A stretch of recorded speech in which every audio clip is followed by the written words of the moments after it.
Assalamualaikum warahmatullahi wabarakatuh. Selamat datang kembali di channel Mia HF. Saya Mia Fitria. Selamat pagi, siang, ataupun malam teman-teman semua.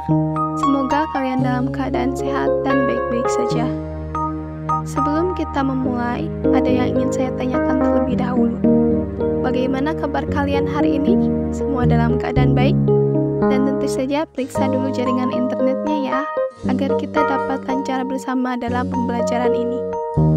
Sekarang, mari kita lihat siapa saja yang hadir hari ini dengan berkomentar di kolom komentar.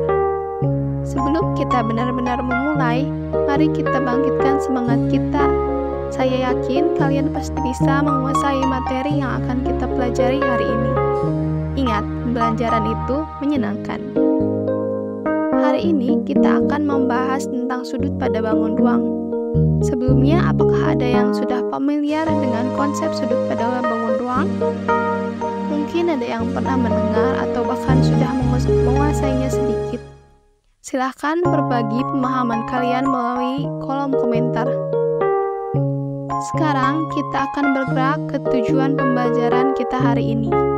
Tujuan kita adalah memahami konsep sudut pada bangun ruang dan mampu mengidentifikasinya dalam situasi nyata.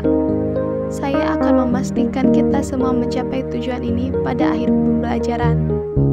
Sebelumnya, kalian pasti menanyakan mengapa kita perlu memahami sudut pada bangun ruang. Karena pemahaman tentang sudut ini sangat penting dalam kehidupan sehari-hari, terutama ketika kita berurusan dengan bangun ruang di sekitar kita. Keterampilan ini juga dapat membuka pintu untuk lebih memahami konsep-konsep matematika yang lebih kompleks di masa depan. Mari kita lihat sekarang garis besar kegiatan pembelajaran kita. Pertama, kita akan membahas sudut antar dua buah garis, sudut antar garis dan bintang, dan sudut antara dua bidang. Jadi, tanpa basa-basi lagi, mari kita mulai eksplorasi kita tentang sudut pada bangun ruang. Jangan lupa untuk like, subscribe, dan nyalakan lonceng pemberitahuan agar tidak ketinggalan video-video menarik berikutnya. Mari kita mulai. Yang pertama, sudut antar dua buah garis. Pada gambar pertama, terlihat sebuah tiang bendera disambung dan diikat menjadi sebuah tiang. Tiang tersebut berdiri tegak dengan bantuan tali yang diikat pada tongkat dan ditarik dengan kuat ke pasak yang telah ditancapkan ke tanah ketiga arah. Melalui gambar pertama dapat disketsakan menjadi sudut antar dua buah garis. Perhatikan gambar kedua. TB adalah tiang bendera dengan TC dan TA adalah tali pandu. Dari gambar kedua dapat dilihat bahwa sudut yang dibentuk oleh TB dan TA adalah alfa, dan sudut yang dibentuk oleh TB dan TC adalah beta. Biasanya di sini terdapat 3 kasus. Kasus pertama yaitu jika garis G berimpit atau sejajar dengan garis H, maka sudut yang terbentuk sama dengan 0. Lalu, kasus kedua, apabila garis G dan H berada pada bidang yang sama dan memotong pada titik O, maka sudut yang terbentuk oleh garis G dan H ditulis sudut G, H adalah sudut QOP atau sudut Q''OP'. Cara untuk menentukan sudut antar dua garis berpotongan adalah sebagai berikut. Langkah pertama, ambil sembarang titik A pada garis G dan sembarang titik B pada garis H, dengan garis G dan H berpotongan di titik P. Lalu, langkah yang kedua, besar sudut APB ditetapkan sebagai ukuran sudut antara garis G dan garis H yang berpotongan. Lalu, kasus ketiga, jika garis G dan garis H bersilangan, garis G menembus bidang alfa di titik P dan garis H terletak pada bidang beta. Sudut antar garis G yang bersilangan dengan H dapat ditentukan dengan langkah-langkah berikut. Langkah pertama, ambil sembarang titik O pada bidang. Lalu langkah yang kedua, melalui titik O, buatlah garis G' sejajar dengan garis dan garis H' sejajar dengan garis H. Langkah ketiga, ketiga, sudut yang dibentuk oleh garis G' dan garis H' merupakan sudut antar garis G dan garis H yang bersilangan. Catatan lebih praktis memilih titik O dari salah satu garis, baik garis G atau garis H. Sehingga dapat disimpulkan sudut antara dua buah garis adalah sudut yang terbentuk akibat berpotongan dua garis pada satu titik. Mari kita kerjakan contoh soal ini. Sebuah balok A, B, C, D, E, F, G, H memiliki panjang rusuk AB 8 dan BC 8. Dan untuk BC sama dengan CG sama dengan 6. Jika titik P terletak di tengah rusuk AB dan theta adalah sudut antara EP dan PG, maka nilai cos theta adalah, jika kita gambarkan balok ABCDEFG, titik P dan sudut theta, maka akan seperti berikut ini. Dari informasi pada gambar dan menggunakan teorema Pythagoras, kita memperoleh AP sama dengan 6 dan AE sama dengan 6, maka EP sama dengan 2 akar 13. Lalu PB sama dengan 4 dan BC sama dengan 6, maka PC sama dengan 2 akar 13. Lalu jika PC sama dengan 2 akar 13 dan CG sama dengan 6, maka PG sama dengan 2 akar 22. Lalu jika EF sama dengan 8 dan FG sama dengan 6, maka EG sama dengan 10. Sudut theta pada segitiga EPG adalah sudut antara EP dan PG.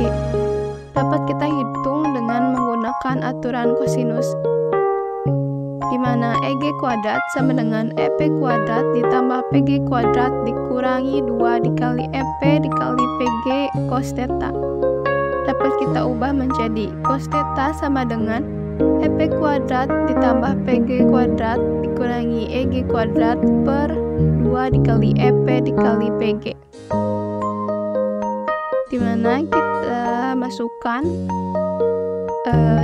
hal yang sudah kita ketahui, lalu kita jumlahkan, yang mana hasilnya akan menjadi 5 per akar 286. Jadi nilai cos theta-nya adalah 5 per akar 286. Yang kedua, sudut antara garis dan bidang.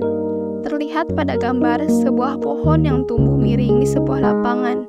Pada pukul 12, matahari akan bersinar tepat di atas pohon tersebut, sehingga bayangan pohon tersebut merupakan proyeksi ortogonal pada bidang atau tegak lurus. Misalkan garis PQ adalah pohon tersebut dan PR merupakan proyeksi PQ pada bidang. Dengan demikian, sudut yang dibentuk oleh PQ dengan bidang adalah sudut yang dibentuk oleh PQ dengan proyeksinya pada bidang tersebut, yaitu sudut Q PR. Kemungkinan kedudukan antara garis dan bidang adalah jika sebuah garis terletak pada bidang, maka sudut yang terbentuk adalah sebesar 0 derajat. Lalu jika sebuah garis sejajar dengan sebuah bidang, maka sudut yang terbentuk juga sebesar 0 derajat. Terakhir, jika sebuah garis memotong atau menembus sebuah bidang, maka terdapat sudut yang dibentuk oleh garis dan bidang itu. Langkah-langkah dalam menentukan sudut yang terbentuk oleh garis yang memotong bidang adalah sebagai berikut. Yang pertama, ambil sembarang titik Q pada garis G. Lalu, step kedua, melalui titik Q, buatlah garis H tegak lurus terhadap bidang. Garis H menembus bidang di titik Q'. Lalu langkah ketiga, sudut Q PQ' merupakan besar sudut antara garis G yang berpotongan dengan bidang. Sehingga sudut antara garis dan bidang adalah sudut antara garis dengan proyeksi bidangnya. Mari kita kerjakan contoh soal ini. Kubus PQRS TUVW memiliki panjang rusuk 10 cm. Sudut antara PV dengan PQRS adalah theta. Maka nilai cos theta adalah, dapat kita gambarkan kubus PQRSTUVW memiliki panjang rusuk 10 cm. Sudut antara PV dan PQRS adalah θ seperti berikut ini. Sudut antara garis PV dengan bidang PQRS adalah sudut antara garis PV dengan garis proyeksi PV garis pada bidang PQRS.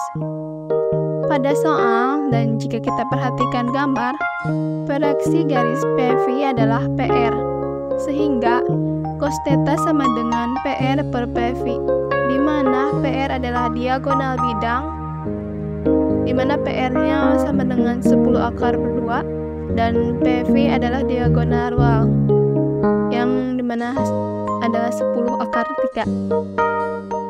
Maka kita cari cos θ-nya, di mana cos θ sama dengan PR per PV, yang mana jika dihasilkan menjadi 1/3 akar 6. Yang ketiga, sudut antara dua buah bidang. Sebuah buku terbuka seperti pada gambar. Jika sampul depan buku dimisalkan bidang dan sampul belakang buku adalah bidang berpotongan pada tulang buku yang dimisalkan garis K, maka akan ada sudut yang terbentuk antara sampul depan buku dengan sampul belakang buku. Garis PQ dan garis RQ tegak lurus dengan garis K. Dengan demikian, sudut yang dibentuk oleh bidang dan bidang B adalah sudut yang dibentuk oleh garis PQ dan RQ. Kemungkinan kedudukan antara dua bidang adalah pada dua bidang yang saling berhimpit, sudut yang terbentuk adalah sebesar 0 derajat. Lalu sudut yang terbentuk antara dua bidang yang sejajar sebesar 0 derajat. Yang terakhir, jika dua buah bidang saling berpotongan, maka terdapat ukuran sudut yang dibentuk oleh kedua bidang tersebut. Langkah-langkah dalam menentukan sudut yang terbentuk oleh dua bidang, yaitu bidang alfa dan bidang beta, adalah sebagai berikut. Langkah pertama, ambil sembarang titik P pada garis berpotongan, yaitu alfa dan beta. Lalu langkah kedua, melalui titik P, buatlah garis PQ pada bidang alfa dan garis PR pada bidang beta, yang masing-masing tegak lurus pada garis potong. Lalu langkah ketiga, sudut Q PR merupakan sudut yang terbentuk antara bidang alfa dan bidang beta. Jadi, sudut antara dua buah bidang adalah sudut yang terbentuk akibat perpotongan dua bidang pada satu garis. Mari kita kerjakan contoh soal ini. Perhatikan 5 seberantaran TABCD berikut. Besar sudut antara bidang TAD dan TBC adalah. Untuk mendapatkan sudut antara bidang TAD dan TBC, kita tarik garis melalui T yang tegak lurus BC dan AD, sehingga kita peroleh sudut ETV sama dengan alfa seperti gambar. Dengan teorema Pythagoras pada segitiga TCV dapat kita tentukan panjang TE dan TF, yaitu TE kuadrat sama dengan TF kuadrat sama dengan TC kuadrat dikurangi CF kuadrat, di mana TC-nya merupakan akar 3 dan CF-nya merupakan akar 1, sehingga 3 kurangi 1 adalah 2. Dengan cara yang sama, pada segitiga TT'(F) dapat kita tentukan panjang TT', yaitu TT' kuadrat sama dengan TF kuadrat dikurangi T'(F) kuadrat, di mana TF-nya merupakan akar 2 dan T'(F)-nya 1, sehingga 2 kurangi 1 adalah 1.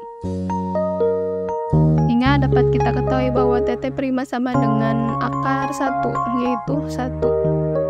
Dengan panjang TT' sama dengan 1, maka luas segitiga TEF adalah TEF sama dengan 1/2 dikali 1 dikali 2, hasilnya 1. Lalu untuk menghitung luas segitiga TF dapat juga dengan cara TF sama dengan 1/2 TE dikali EF dikali sin alfa, di mana TE nya akar 2 dan EF-nya akar 2, sehingga hasilnya sin alfa. Dari hasil tersebut dapat kita ambil simpulan, yaitu sin alfa sama dengan 1, atau alfa sama dengan 90 derajat, sehingga besar sudut antara bidang TAD dan TBC adalah 90 derajat. Baik, kita telah menjalani perjalanan menarik tentang sudut pada bangun ruang. Pertama-tama silahkan simpulkan hasil pembelajaran hari ini di kolom komentar. Saya yakin kalian semua telah berusaha dengan sungguh-sungguh dan mengerti konsep sudut pada bangun ruang tanpa kesalahan. Sampai di sini saja video kita hari ini. Jangan lupa untuk memberikan like jika kalian menikmati konten ini dan subscribe channel ini agar tidak ketinggalan video-video menarik berikutnya. Jika kalian memiliki pertanyaan atau saran, silahkan tinggalkan di kolom komentar di bawah. Saya sangat menghargai setiap masukan dari kalian. Terima kasih banyak sudah menonton. Sampai jumpa di video berikutnya dan tetap semangat. Wassalamualaikum warahmatullahi wabarakatuh. Bye-bye.